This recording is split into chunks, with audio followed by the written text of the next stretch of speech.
नमस्कार दोस्तों। Indian navy की नेवल कैपेबिलिटीज को इन्हांस करने की दिशा में एक मेजर डेवलपमेंट सामने आई है। दुनिया की सबसे advance and lethal missile warship frigate INS Tushil भारतीय नौसेना में कमेंस हो चुकी है। जी हाँ, यहाँ पे न्यूज आप देख पाओगे। Stealth frigate INS Tushil commissioned into Indian Navy in Russia. Basically हमारे रक्षा मंत्री राजनाथ सिंह जी रसिया की 3 दिवसीय यात्रा पर गए और उन्होंने सबसे पहले आईएनएस तुसील को इंडियन नेवी में कमेंस किया। भारतीय नौसेना के बेड़े में आईएनएस तुसील सोमवार को शामिल हो गया। इससे नौसेना की ताकत और बढ़ गई। रूसी शहर कलिनिंग्राद में रक्षा मंत्री राजनाथ सिंह और नौसेना प्रमुख की उपस्थिति में आईएनएस तुसील का जलावतरण हुआ। इस ऐतिहासिक अवसर के साक्षी बने राजनाथ सिंह ने ट्वीट करके इसकी जानकारी दी। Delighted to attend the commissioning ceremony of INS Tusil, the multi-role stealth-guided missile frigate at the Yantar shipyard in Kaliningrad, Russia. And the ship is a proud testament to India's growing maritime strength and a significant milestone in long-standing bilateral relations with Russia. और ये move reflect करता है India की military diplomacy को and simultaneously bolster करेगा हमारी naval capabilities को to counter Chinese expanding influence in Indian Ocean region and Indo Pacific में चाइना का इन्फ्लुएंस लगातार बढ़ता जा रहा है, लेकिन इंडिया का एक कमिटमेंट है towards the open Indo Pacific rule based international order and A multipolar world. तो ऐसे में आईएनएस तुसील हमारी ओवरऑल कैपेबिलिटीज को बोल्स्टर करेगा। और वैसे भी इंडियन नेवी का एक प्लान है कि हर महीने एक वारशिप या एक सबमरीन इंडियन नेवी में कमेंस हो ओवर द नेक्स्ट ईयर। सो ये एक बोल्ड विजन है जो कि शेयर किया गया था by the Indian navy chief admiral Dinesh Kumar Tripathi, जो हाईलाइट करता है इंडियन नेवी की ग्रोविंग ट्रेजेक्ट्री। इन्होंने बताया कि 66 warships are currently on order, जिनका प्रिक्योरमेंट ऑर्डर प्लेस किया जा चुका है। इनमें से 50 अंडर कंस्ट्रक्शन है जो इंडिया एंड रशिया कोलैबोरेशन में बना रहे हैं। इसके अलावा 50 अगले साल 2025 तक इंडियन नेवी में कमेंस होने की उम्मीद है। एडमिरल दिनेश कुमार त्रिपाठी ने यह भी बताया कि 2030 तक हमारी फ्लीट स्ट्रेंथ 155 से 160 वारशिप्स होने वाली है एंड 2035 तक 175 टू 200। तो चलिए अब बात करते हैं आईएनएस तुसील के बारे में। सो आईएनएस तुसील बेसिकली एक multi role stealth guided missile frigate है। Frigates are basically naval vessels ही होती हैं which are intermediate between corvette and destroyer. इनका यूज किया जाता है to protect other warships and merchant marine ships. इनका इस्तेमाल एंटी सबमरीन वारफेयर कॉम्बेटेंट के रूप में भी किया जाता है। सो आईएनएस तुसील बेसिकली एक फ्रिगेट है जो गाइडेड मिसाइल से लैस है। यहाँ से ब्रह्मोस जैसी मिसाइलों को भी लॉन्च किया जा सकता है। इलेक्ट्रॉनिक वारफेयर सिस्टम से लैस है। 100 मिलीमीटर की A190E नेवल गैस से गन से भी लैस है। सो क्रिवाक 3 कैटेगरी का ये युद्धपोत है, यानी कि उसी का एक अपग्रेडेड वर्जन है। 533 मिलीमीटर की 2 टारपीडो ट्यूब्स भी लगाई गई हैं, अर्थात यहां से टारपीडोज को भी लॉन्च किया जा सकता है। 30 दिनों तक समुद्र में रहने की क्षमता है, जिसकी लंबाई 126.5 मीटर है। इसका वजन अप्रोक्सीमेटली 4000 टन है एंड स्पीड भी काफी इंप्रेसिव है, 55 किलोमीटर पर आवर। इसका नाम रहेगा आईएनएस तुसील, जो कि एक संस्कृत नेम है जिसके मायने हैं प्रोटेक्टर शील्ड। 2018 में भारतीय सरकार ने इसका ऑर्डर प्लेस किया था और इसके बिल्डर हैं यांतार शिपयार्ड रसिया। 2021 में इसे लॉन्च किया गया था और 2021 से अब तक हमने काफी सारे एस्पेक्ट्स में इसको टेस्ट किया। इसके बाद फाइनली 9 दिसंबर 2024 को आईएनएस तुसील को भारतीय नौसेना के बेड़े में शामिल किया गया है। इसका मोटो रहेगा निर्भया, अभेद एंड बलशील, जो कि तलवार क्लास की ही एक एडवांस फ्रिगेट है जिसको कमीशन किया गया है at the Yantar shipyards in Kaliningrad Russia by the defence minister Rajnath Singh. So basically जैसा मैंने आपको बताया, रक्षा मंत्री राजनाथ सिंह जी रसिया की 3 दिवसीय यात्रा पर गए हैं और ये सबसे पहले पहुंचे कलिनिनग्राड, जो कि यहाँ पे ये रीजन आप देख पाओगे बाल्टिक सी में लिथुआनिया और पोलैंड के बीच का एक टेरिटोरी है जो रसिया को बिलोंग करता है। रसिया यहाँ पे डिफेंस मैन्युफैक्चरिंग करता है, कई सारे नेवल बेस हैं, आर्मी के बेस हैं, यहाँ पर लार्ज स्केल पर डिफेंस मैन्युफैक्चरिंग होती है और आईएनएस तुसील का भी निर्माण यहीं पर हुआ है। सो इसीलिए रक्षा मंत्री राजनाथ सिंह जी पहले इंडिया से रवाना हुए कलिनिनग्राड और कलिनिनग्राड में आईएनएस तुसील का जलावतरण करके ये पहुंचे हैं रसिया के शहर मॉस्को में, और जिसके बारे में हम आगे भी बात करेंगे। लेकिन आईएनएस तुसील की बात करें तो ये तलवार क्लास की ही एक फ्रिगेट है। अब तलवार क्लास में पहले से ही हमारे पास 6 फ्रिगेट्स हैं जो सर्विस में हैं। तलवार, त्रिशूल, तबर, तेग, तरकस एंड त्रिकंड, जिनकी कमीशनिंग डेट यहाँ पे आप देख पाओगे 2003 से 2004 तक।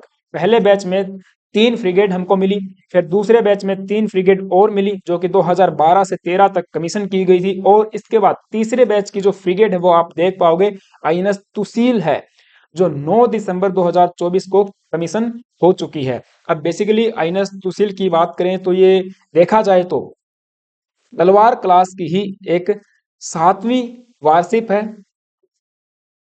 लेकिन बाकियों से मोर एडवांस एंड लीथल है। 2016 में इसके लिए डील साइन की गई थी भारतीय सरकार और रशियन गवर्नमेंट के बीच में कि 2 फ्रिगेट्स हमको रसिया से प्रिक्योर करनी होंगी, अर्थात 2 फ्रिगेट्स के प्रिक्योरमेंट के लिए यह डील साइन की गई थी 2016 में। लेकिन इसका मैन्युफैक्चर करेगा रसिया और इंडिया डायरेक्टली इनको प्रिक्योर करेगा। सो इनिशियली इसकी कॉस्ट बताई गई थी $1 बिलियन, एंड फिर भारत की सरकार ने कहा कि हमको 2 एडिशनल वारशिप्स और चाहिए, लेकिन उनकी मैन्युफैक्चरिंग लोकल कंपोनेंट्स के साथ में इंडिया में होगी, जिनको मैन्युफैक्चर करेगा गोवा शिपयार्ड्स लिमिटेड। और इसकी वजह से इसकी कॉस्ट जो है इंक्रीज हो गई, जो $500 मिलियन हमको और एक्स्ट्रा पे करने पड़े, तो टोटल कॉस्ट हो जाती है $1.5 बिलियन। लेकिन जो एक्सपेक्टेड टाइम था उस पर हमको यह नहीं मिली। उम्मीद यह थी कि 2021 तक हम इसे भारतीय नौसेना में शामिल कर पाएंगे, लेकिन काफी सारा डिले होता रहा ड्यू टू कोविड-19 and also due to Russia Ukraine conflict. So Russia Ukraine conflict की वजह से भी इस वारशिप के कमीशनिंग में डिले हुआ है, because it's engine is Ukrainian made. Yes, इसका जो इंजन है वो यूक्रेन में मेड है, so it is powered by Ukraine. लेकिन कॉन्फ्लिक्ट की वजह से इसके इंजन के प्रिक्योरमेंट में हमें डिले देखने को मिला। सो ओवरऑल इसके मैन्युफैक्चरिंग में भी डिले हुआ। लेकिन हमने यूक्रेन के साथ में भी एक अंडरस्टैंडिंग डेवलप की कि देखिए ये वारशिप्स हमारे लिए बहुत बहुत जरूरी है। चाइना का जो इन्फ्लुएंस है वो इंडो पैसिफिक में, इंडियन ओशन रीजन में बढ़ता जा रहा है, एक थ्रेट डायरेक्टली इंडिया को मिल रहा है। तो ऐसे में ये वारशिप्स हमको चाहिए, जो 4 हमने ऑर्डर प्लेस करके रखा है।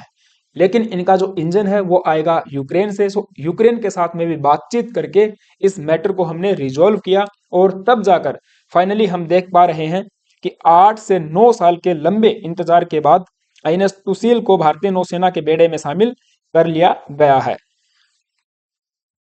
हालांकि डिले की वजह से इनकी जो कॉस्ट है वो भी बढ़ गई है। अब ये $2.5 बिलियन का ओवरऑल प्रोजेक्ट बताया जा रहा है, जिसमें हमको 2 फ्रिगेट्स मिलने वाली हैं, यानी कि एक मिल चुकी है आईएनएस तुसील एंड आईएनएस तमाला। 2025 के अंत तक एक्सपेक्टेड है कि ये हमको मिल जाएगी। इसके अलावा जो अगला बैच है 4th बैच, उसमें आईएनएस त्रिपुट एंड जिसका नाम अभी डिक्लेयर नहीं किया गया है, 2 फ्रिगेट्स और हम लोग मैन्युफैक्चर करेंगे इंडिया में। इंडिया का जो गोवा शिपयार्ड लिमिटेड है वहां पर इनको हम लोग बनाने वाले हैं। और देखिए इंडिया के डिफेंस प्रिक्योरमेंट में डिले की वजह से हमारे सारे स्ट्रेटजिक कैलकुलेशंस बिगड़ जा रहे हैं, रणनीतिक समीकरण ठीक से नहीं बैठ रहे। Centre for land warfare studies की एक रिपोर्ट जो कि जनवरी 2019 में पब्लिश की गई थी, जिसका टाइटल है inordinate delays in defence procurement an analysis and way forward. इस रिपोर्ट में बताया गया है कि इंडिया का जो इंटायर वेपन एक्विजिशन प्रोसेस है is badly broken and beset with huge delays. Report में यह भी बताया गया है कि इंडिया की जो प्रपोज्ड डील्स हैं उनमें से केवल 8 से 10% ही रेक्टिफाइड हुई हैं with in the stipulated time period in the last 3 financial years. समय पर हम लोग डिफेंस इक्विपमेंट्स को प्रिक्योर नहीं कर पा रहे हैं और इसके पीछे कई फैक्टर्स जो हैं इन्वॉल्व हैं। India faces significant delays in its defense procurement process. It is often attributed to complex bureaucratic process, unrealistic requirements from the armed forces, lengthy trials जो कि होते हैं। आपने देखा 2021 से 2024 तक तो हमने आईएनएस सुशील के ट्रायल्स किए। And issues with the domestic production, हम कई बार चाहते हैं कि 90 to 95% लोकली सोर्स्ड हो, लोकली उसका प्रिक्योरमेंट किया जाए। टेक्नोलॉजी ट्रांसफर के लिए हम लोग बात करते हैं। तो कई फैक्टर हैं और भी दूसरे फैक्टर हैं। डीआरडीओ के भी कुछ कंसर्न्स बने रहते हैं, ब्यूरोक्रेटिक कंसर्न्स बने रहते हैं। इवन पॉलिटिकल विल भी एक इंपॉर्टेंट फैक्टर उसमें शामिल कर सकते हैं। So that leading to a situation where acquiring necessary military equipments takes considerably longer than desired. काफी लंबा समय हमको लग जाता है जितना हम लोग डिजायर करते हैं। सो इम्पैक्ट करेगा हमारी ओवरऑल नेशनल सिक्योरिटी प्रिपेयर्डनेस को। लेकिन चाइना के केस में ऐसा बिल्कुल भी नहीं है। चाइना स्वयं से ही अपनी वारशिप सबमरीन्स मैन्युफैक्चर करता है, उनको डिजाइन करता है, उनका प्रोडक्शन करता है। इवन आप देखोगे तो चाइना दूसरे देशों को वारशिप्स सप्लाई भी करता है, एक्सपोर्ट करता है। जैसे कि पाकिस्तान की बात कर लीजिए, तुर्की की बात कर लीजिए, इवन जो मिडल ईस्टर्न कुछ कंट्रीज हैं या अफ्रीका में, उनको भी चाइना सप्लाई करता आ रहा है। लेकिन हम जो है एक लार्ज अमाउंट स्पेंड करके रसिया से या कहें कि यूएस से या फ्रांस जैसे देशों से सबमरीन्स वारशिप्स या दूसरी जो नेवल वेजल्स हैं उनको प्रिक्योर करते हैं। अब हम आप देखिए जो हमारा S-400 है उसके प्रिक्योरमेंट में भी काफी डिले हो चुका है। India faces further delay in getting final S-400 Russian air defence system. जो रशियन एयर डिफेंस सिस्टम है, काफी महंगा ये सिस्टम है जो इंडिया प्रिक्योर करने वाला है। ये अब डिले हो चुका है, 2024 में मिलने वाला था लेकिन 2025 इसकी फाइनल डेट बताई गई। लेकिन अब रिपोर्ट सामने आई है कि ये 2026 में जाके इंडिया को मिलेगा, क्योंकि आई थिंक इसकी फाइनल 2 यूनिट्स अब बची हुई हैं जो इंडिया में आनी बाकी हैं।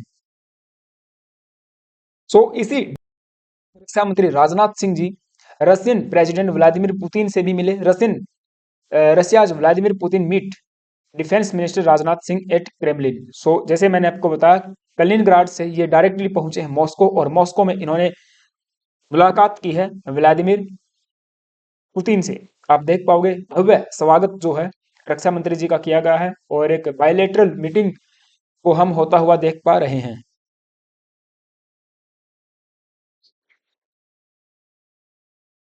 चलिए एप्लीकेशंस के ऊपर भी बात करेंगे, लेकिन उससे पहले आप सभी से एक छोटी सी रिक्वेस्ट है। यदि आप चैनल पर नए आए हो तो प्लीज गाइज एक सब्सक्राइब करना और बेल आइकन प्रेस करके जा सकते हो। नाउ हमारा एक प्रोजेक्ट है, प्रोजेक्ट 75I, जो भी कई दिनों से यानी कि एक लंबे समय से अटका हुआ है।